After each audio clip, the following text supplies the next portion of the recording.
Selanjutnya kita akan membahas tentang perubahan entalpi pelarut dan juga hidrasi.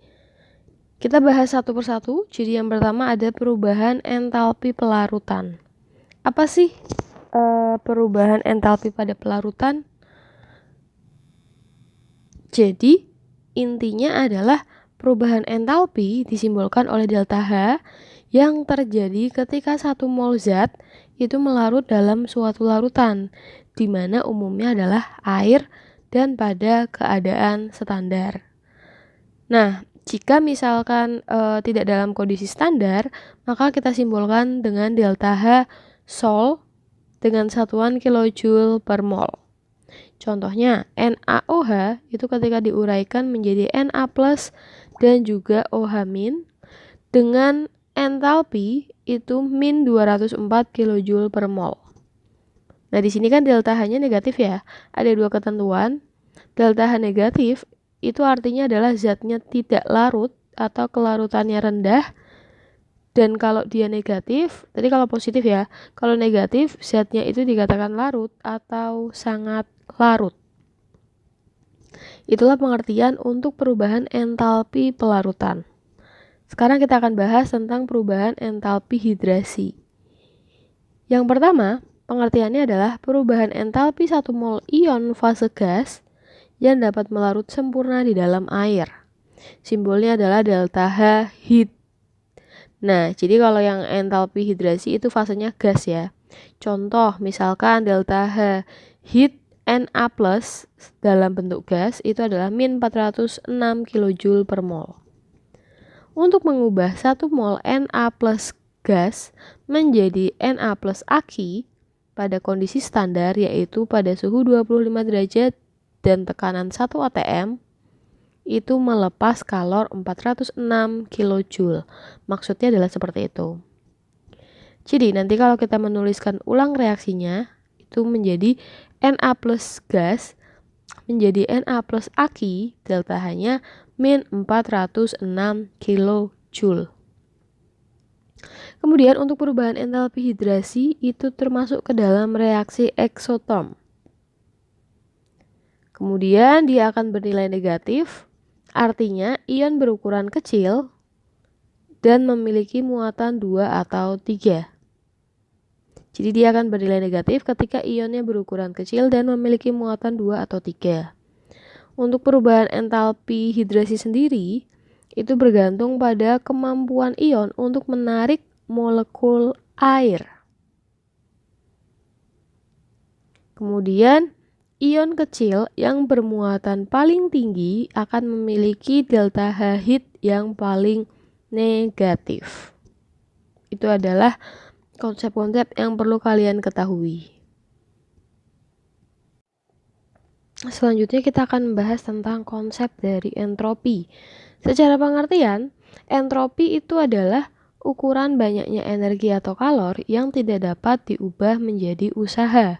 Entropi sendiri disimbolkan sebagai S besar dengan satuan Joule per Kelvin. Yang akan kita bahas pertama itu adalah terkait proses spontan atau reversible. Proses ini terjadi ketika di dalam sistem itu tidak ada penghalang reaksi. Contohnya adalah energi aktivasi. Misalkan penghalang reaksi itu seperti energi aktivasi ya.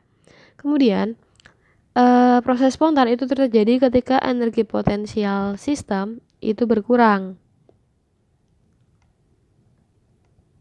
Nah, entropi sendiri itu sesuai dengan hukum termodinamika yang artinya sistem termodinamika yang dapat mengalami perubahan dengan total perubahan sama dengan 0. Kemudian proses reversible itu tidak dapat mengubah total entropi sistem atau entropi lingkungannya dikarenakan dia perubahannya bernilai 0. Nah, entropi sendiri itu digambarkan sebagai suatu ketidakaturan atau keacakan. Jadi, semakin besar ketidakaturannya, maka semakin tinggi entropinya. Untuk entropi sendiri dirumuskan sebagai delta S sama dengan Q per T. Delta S adalah perubahan entropi, kemudian Q-nya adalah jumlah kalor yang dipindahkan, dan T adalah suhu. Di sini pada perubahan spontan, itu perubahan entropi total atau delta S totalnya itu akan bernilai positif, di mana dia sesuai dengan hukum kedua termodinamika. Panas suatu sistem pada kondisi spontan itu akan mengalir dari benda yang panas pada suhu T2 ke benda yang dingin pada suhu T1. Jadi mengalirnya dari benda panas ke benda dingin. Nah, pelepasan sejumlah energi pada suhu T2 itu yang panas ya. Tadi kan mengalir dari panas ke dingin.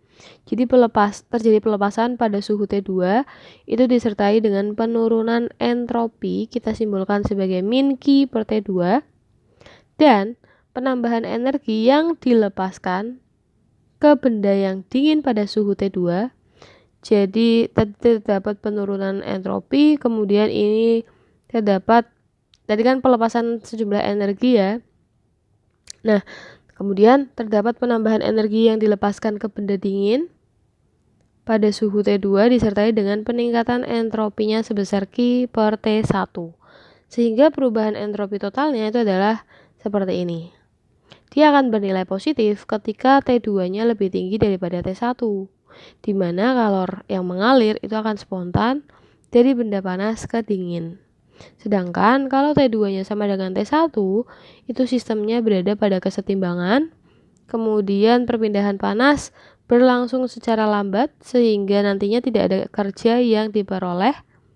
Kemudian hal ini terjadi ketika delta S totalnya itu bernilai 0.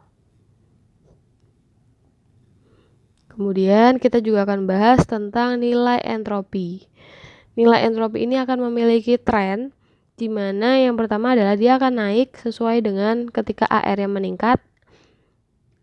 Kemudian dia akan naik dari benda padat, cair, dan gas. Berarti yang paling tinggi adalah gas. Lalu dia akan turun jika unsurnya lunak. Kurang lebih seperti itu. Selanjutnya, di sini ada contoh. Jadi sebanyak 1 mol air pada suhu 100 derajat dengan kalor 40,07 Joule, berapa nilai perubahan entropi? Oke, perubahan entropi itu rumusnya adalah delta S sama dengan Q dibagi T. Q-nya kita sudah tahu senilai 40,07. Suhunya 100 derajat Celcius kita ubah menjadi Kelvin, berarti ditambah 273. Berarti didapatkan 40,07 kita bagi dengan 373. Nanti hasilnya adalah 109,1 Joule per Kelvin. Nah, ini adalah contoh dari perhitungannya. Selanjutnya di soal nomor 2, jadi diketahui suatu sistem memiliki kalor sebesar 10 kilojoule, kita tulis dulu aja, mengalir pada benda panas pada suhu 500 K, T1-nya adalah 500 K, ke benda dingin 400 K, itu adalah T2-nya 400 K. Hitung perubahan entropinya, delta S-nya yang ditanyakan. Oke, tadi di teorinya kita punya ini. Nah, perubahan entropi total itu akan bernilai positif ketika T2-nya lebih besar dari negatif ya. Dari T1-nya. Nah, di soal ini kebalik nih. Di soal ini itu T1-nya lebih besar daripada T2. Artinya perubahan entropinya dia akan bernilai negatif. Nah, sekarang kita hitung dulu perubahan entropi pada benda panas. Perubahan entropi pada benda panas. Delta S sama dengan Q dibagi T. Min ya. Berarti menjadi min 10 kilojoule, kita ubah menjadi joule. Dibagi suhunya adalah 500. Maka didapatkan min 20 Joule per Kelvin. Tanda negatif di sini itu artinya melepas kalor.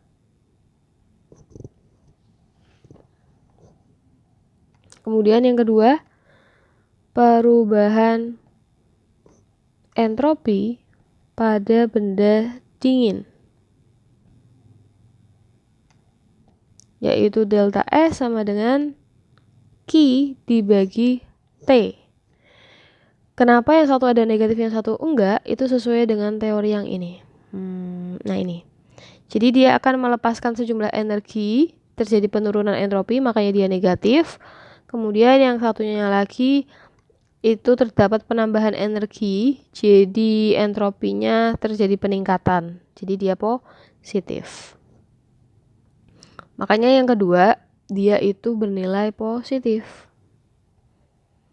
Kita masukkan Q-nya adalah 10.000 dibagi suhu yang kedua ya, berarti ya 400. Maka didapatkan 25 Joule per Kelvin. Nah, barulah kita bisa menghitung perubahan entropinya. Berarti min 20 kita tambah 25, maka didapatkan hasil 5 Joule per Kelvin. Kurang lebih seperti itu. Selanjutnya kita akan membahas tentang perubahan entropi pada reaksi kimia. Jadi, perubahan entropi pada reaksi kimia itu sama dengan selisih dari entropi produk dikurangi entropi pereaksi. Kalau kalian lupa produk itu yang seperti apa, pereaksi itu yang seperti apa, kita misalkan memiliki reaksi kimia seperti ini. Nah, ini yang bagian kanan itu kita sebut sebagai produk, dan yang ini itu sebagai pereaksi. Kita langsung contoh saja ke soal yang pertama. Hitung entropi reaksi keadaan standar untuk reaksi berikut. Ini adalah reaksinya, di mana entropi keadaan standar untuk Hg-nya itu adalah seperti ini. Oke, kita disuruh mencari entropi pereaksi ya. Hitung entropi reaksi. Berarti delta S reaksi sama dengan entropi dari produk dikurangi entropi dari pereaksi. Entropi produknya berarti kan yang kanan ya, berarti yang Hg bentuk gas. Hg bentuk gas ini entropinya berarti 174,96, kita kurangi dengan 76,02, maka didapatkan 98,94 Joule per Kelvin. Nah, di sini kan delta S-nya dia positif. Itu menunjukkan ketidakteraturan meningkat sesuai dengan perubahan fase cair. Jadi awalnya kan liquid ya, fase cair menjadi gas sesuai dengan teori yang sudah kita pelajari tadi yang bagian ini.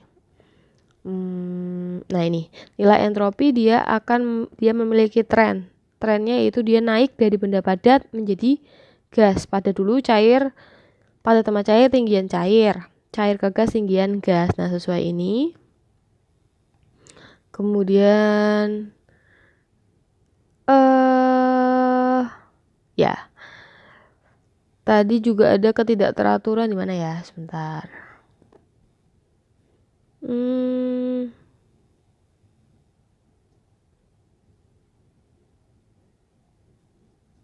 Kemudian dikatakan juga bahwa semakin besar ketidakteraturan juga semakin tinggi entropinya. Yang ini ya. Itu juga melambangkan. Jadi kurang lebih seperti itu tentang nilai entropi.